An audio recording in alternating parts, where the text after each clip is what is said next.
climate change. But we've got a lot of opportunity and a lot of exciting things that can come out of this transition as we go from current existing technology to carbon neutral technologies. And then the Energy Transition Day is about trying to highlight some of those things. And of course, we're going to find that the path to this transition, transition to the eventual sort of carbon neutrality is going to be quite different for different parts of the world. And so today has a very significant international flavor, as we would expect. This morning we had some speakers from Israel, and you'll see from the webinars some downloads that we have on specialist topics. There's a very broad range of different thoughts and ideas in this area of how do we move to a climate neutral sort of economy and technology base.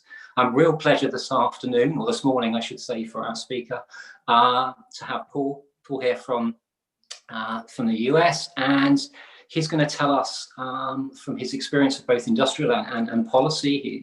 He's a rather senior member of the political establishment in the US. He's going to tell us some of his experiences around energy technology and all the different potential opportunities that we have in this energy transition. So just wanted to welcome Paul Devar here today to this session, and I will hand over to him for his talk. Okay, great. Thanks, Adrian. So thanks for talking here to this conference. I'll start off with describing, the R&D footprint in general in the U.S. from a federal government point of view dealing with energy. Then talk a bit about the specifics of some of the more interesting areas. It's impossible to go through everything given the scope of what we're doing, but I'll give you, I think, a sample of, at least for myself, some exciting things going on in terms of some specifics. So the Department of Energy in the United States is not like most energy departments in other areas of the world. To a large degree, most places in the world, energy departments are trying to manage the actual specifics of energy imports or exports, and building specific plants and so on. DOE does not do that at the U.S. A little bit of the history of the place will give you context, but the conclusion is the vast majority of DOE is just a very large R&D enterprise across three major areas. So a little bit about the history that will kind of give you context of how we approach things. So the department was really a successor of the Manhattan Project. So the original idea of basically starting up what become DOE was actually a letter from Einstein to FDR. And there are a lot of scientists from Europe that everyone knows, such as Enrico Fermi and Bohr and Teller. And much of the scientific establishment that formed that complex were refugees from Europe at the time during the 30s. And so the Manhattan Project was started by that, and the core of the Manhattan Project was what became three national labs, and the national labs were Oak Ridge, Hanford, and Los Alamos. And at the end of World War II, the head of the Manhattan Project, who was a gentleman by the name of Vannevar Bush, decided to take the national labs, the three national labs, and the scientists that from the U.S. and from all around the world that had moved to the U.S. To not only do defense work but also do cutting-edge science. And so those three national labs became now 17 national labs. There are 60,000 researchers at the National Lab Complex that I run and fund on behalf of the American taxpayer and on behalf of Research for the World to contribute with our partners at the big labs in Europe and elsewhere, but in particular in Europe. And we're a very large funding source for that. So I run the 60,000 researchers across a number of different areas. And we're also, as many people here from the university context, hopefully this is the same term in Europe, but we're a funding agency. And so we fund university researchers and energy startups and energy development in the private sector. But most of it is on the basic research side. Too far to use a business context. We do investments in areas that are too far away from cash flow for the private sector to fund. And so we're at that basic research side, and that's a core part of it, the core part of the department. So there's take aside the defense aspects for the department, the National Lab Complex, just two big areas of research that we do, two big buckets. One's in energy and one's in science. So I do a lot. I won't talk about it here, but I deal a lot with funding at CERN and our own facilities and Higgs boson and antimatter and going to the South Pole where we have telescopes and so on. So in the R&D space for energy, the U.S. government through DOE, primarily through the National Lab Complex, but also through a pretty vast funding agency scheme every year, is the largest funder in basic research in new energy types in the world. And once again, we try to fund those before the big companies like Siemens or ABB or GE or startups have a chance to run with them. And as a primary funder of technology, we're very excited about the possibility of continued, and I think that's the most important word, is continued energy innovation that is possible. Let me talk to you a little bit about energy innovation from a historical point of view before I talk about it from a current point of view. From a historical point of view, I've been involved in the energy sector either as an operator of nuclear facilities or in government or in the private sector dealing with investing my whole adult life. And there was a time period of not tremendous amount of innovation in the energy sector for quite a long period of time. DOE was actually stood up out of the National Lab Complex structure by Jimmy Carter in 1978 on the backs of the OPEC oil embargo and the 73 Arab-Israeli war. And I was growing up right in the middle of the oil patch at the time, and there were gas lines in Oklahoma where I was growing up at the time, which is very strange, especially in today's environment. And there was a general view in the world back then that we were going to run out of energy, and that the primary angle was effectively conservation. President Carter at the time, had his famous sweater speeches, where he said he needed everyone needed to put on a sweater and not use energy at home for air conditioning and heating. And there was lots of regulation that was put on basically kind of restricting. The solution turned out, and we're obviously a big supporter of efficiency, but it was a bit too dour. And there was a long period of time where, whether it was oil and gas, lifting costs, solar, wind, where technology did not move forward very much. I was operating nuclear power plant on a submarine in California a while back, and in Altamont Pass in California, there were the first generation wind turbines in Altamont Pass that were not spinning; they were just broken. And there was a general view in the world that, well, that's interesting, but the gears don't work and they break very quickly, and technology doesn't seem to work very well.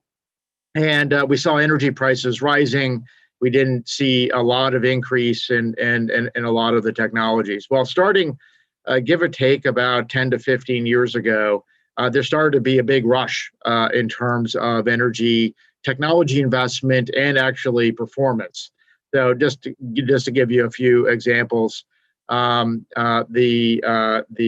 solar costs, everyone knows, depending on where you want to start, the benchmark was dropped in some reasonable part because of DOE funding for solar R&D investments about 10-ish years ago, with a project called Sunshot, down 90 to 99% in terms of costs. Wind capacity factors, I've worked in wind for a long time in the private sector. Capacity factors went from the low 20s to the high 40s. And as you know, offshore wind capacity factors are now in the 60% range. So just a massive increase in operating leverage and ergo power output by efficiency of the turbines, much better. Oil and gas lifting costs. Not that long ago, natural gas was at $10 a BCF, and now it's the problem with natural gas is the price is too low many times for the industry in the $2 to $3 range in the United States, and that's once again due to technology innovation in terms of drilling. And then you take a look at turbine efficiencies. When I was initially working in the private sector for heat rates on a BTU basis, you would see about, for steam turbines, you'd see 10 to 12,000 BTU. Now you have CTs at 7,000, and you have CCGTs with a 5,000 range. The high 5,000 range. It's a massive increase in efficiencies for turbines, which once again reduces costs, reduces emissions. Kind of concurrently with increasing energy availability due to lower costs. So and then obviously lithium-ion batteries. Lithium-ion batteries that DOE helped fund for the Nobel Prize team that won that a couple of years ago. By the way, DOE is the largest funder of Nobel Prizes in the world. We're in terms of funding and/or supplying support and location at the National Lab Complex. We're up to 118 Nobel Prizes, primarily in physics and in chemistry. But lithium ion obviously has had a wonderful run. It was only about 2 years ago during my time in this particular office that people were just trying to show that lithium ion batteries could possibly be utility scale, grid scale utility batteries. And people were wondering whether that would ever work. Well, now we're building, at least in the U.S., the utility scale batteries, kind of in the 400 plus megawatt range. Once again, from a concept 2 years ago to extremely large, kind of base load scale lithium-ion batteries for utility scale. So R&D and new technologies have had a dramatic change. And we think is incredibly, critical that R&D and new technologies are at the forefront for any sort of energy transition. I don't get very much into energy policy. There's obviously lots of people here talking about energy policy, so I'll defer to them. And obviously, there's people kind of talking about kind of market structures and so on. But as a technologist, at the end of the day, that's all kind of interesting, but we actually need to have performing energy systems that lower cost, increase availability, and reduce emissions. And energy innovation has worked, and there's a great pipeline coming up. So let's talk about the pipeline coming up associated with or hit on a summary of them. First of all, I think next generation batteries, on the chemical side, beyond lithium-ion battery chemistries, we think have tremendous value. Lithium-ion has done wonderful. We actually don't spend much money on lithium-ion except for helping industrial companies kind of optimize existing lithium-ion chemistry for their cars and others. But we think sulfur-based batteries, magnesium-based batteries, different solid-state batteries, cobalt-less batteries, lots of different types of battery chemistries, we think could increase performance metrics by 300 to 500%. And we think we could possibly reduce costs per kilowatt by the inverse of that. So we could cut costs in the 75% range to current lithium-ion batteries. So imagine you could charge a car for 1,000 miles.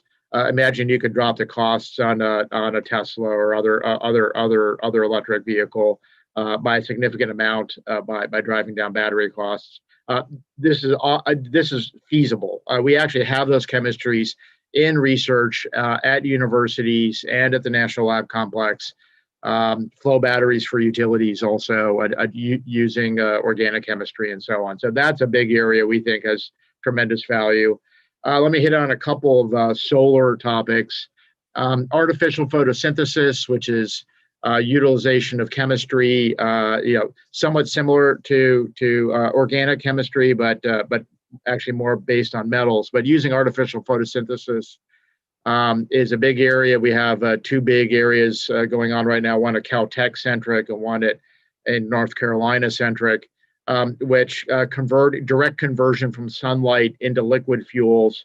And the liquid fuels get their carbon is a carbon neutral fuel because it takes a carbon stream from the atmosphere and converts that into liquid fuel. So direct conversion of sunlight into a carbon neutral liquid fuel, and being able to use that in a current car is obviously a really interesting technology if we can make that work.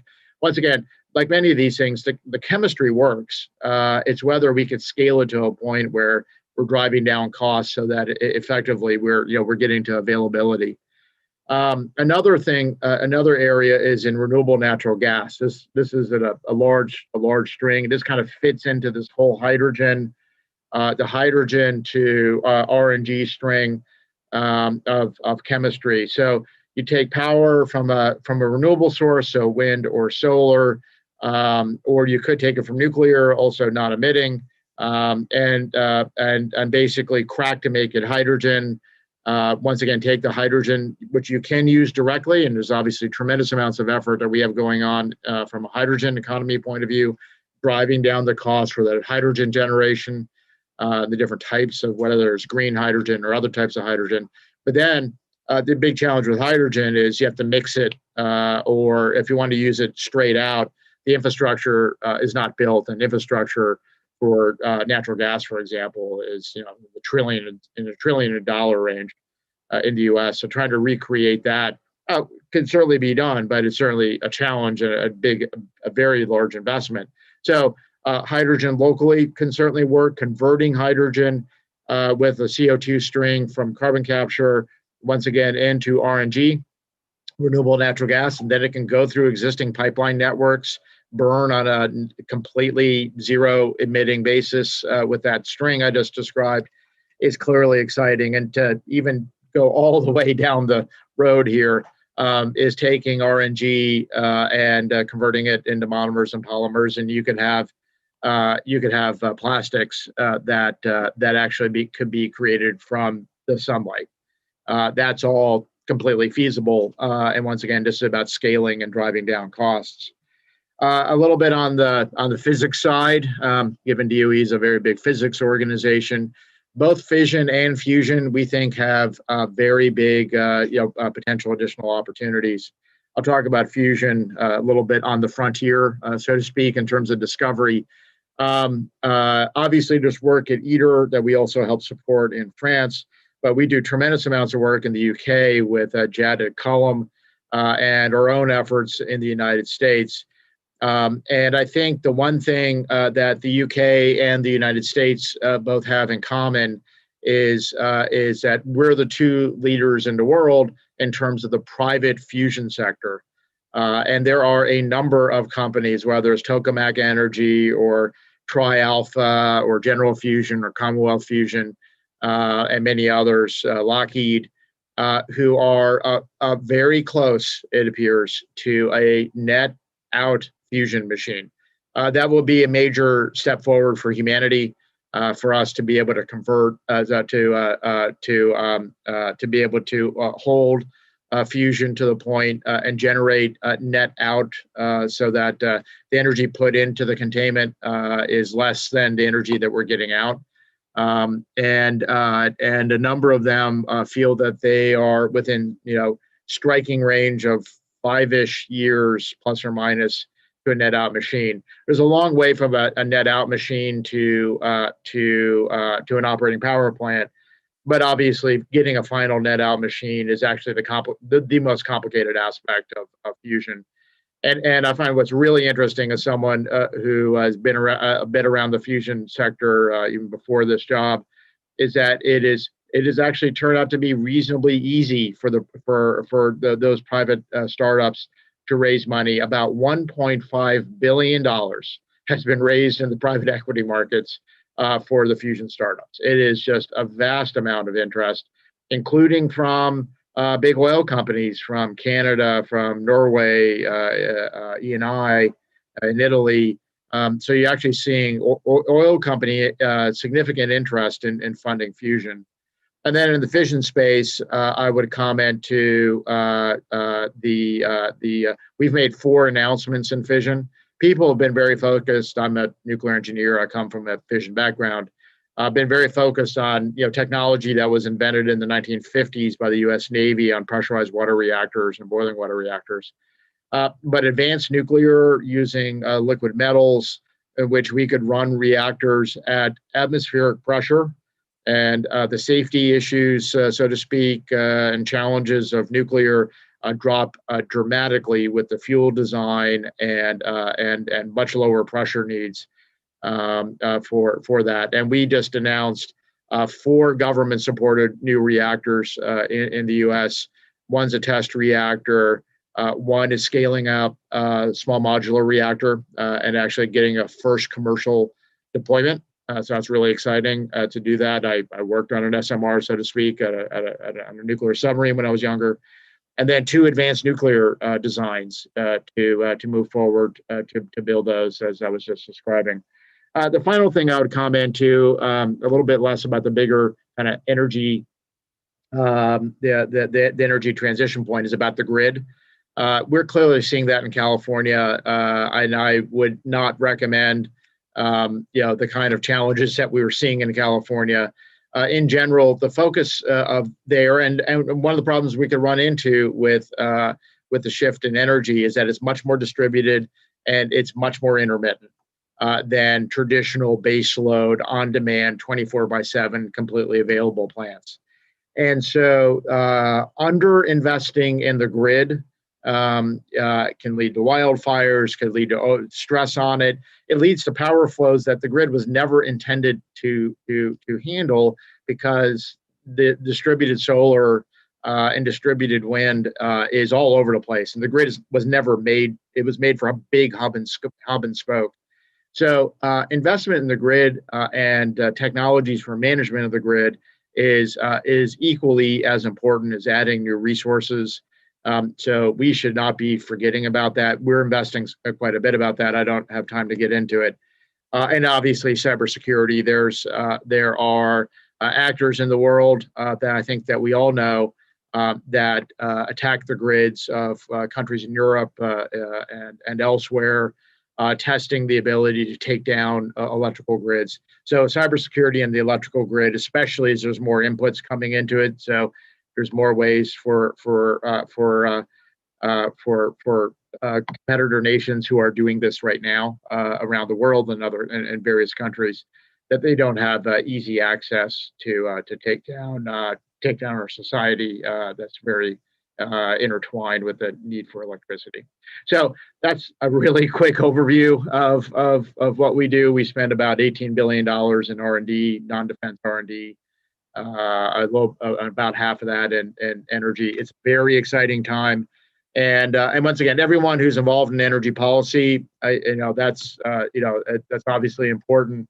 But what I would really like to tell everyone is that that technology has done amazing things in the last 10 years, especially in the last few years, as everyone has seen. There's a tremendous pipeline associated with it. I don't believe the people that say we can't, technology is not really going to be helpful and policy is the only way to do that. I completely disagree with that.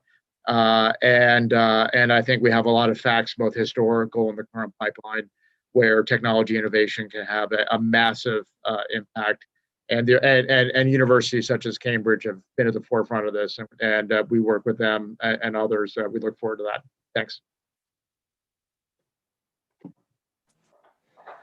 So thanks very much, Paul. That was a lovely talk. And I think, as we try to emphasize, there's so many fantastic opportunities through technology and through the investment in research over past years to help to tackle some of the serious challenges that the climate change are throwing at us. Unfortunately, we don't have the opportunity to take questions directly during this session, but I know we're very happy to field those via email contact with Cambridge Zero. Please send in messages or questions if you have any.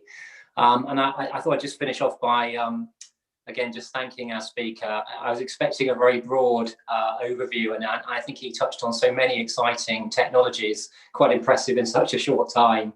Actually, some of the webinars that are attached to this program over the next few days and actually to this energy transition session elaborate on some of those themes that Paul's picked up on, electricity to fuels, conversion of carbon dioxide through to renewable biodiesels, grid, the importance of the grid and this distributed idea of electricity generation and managing that.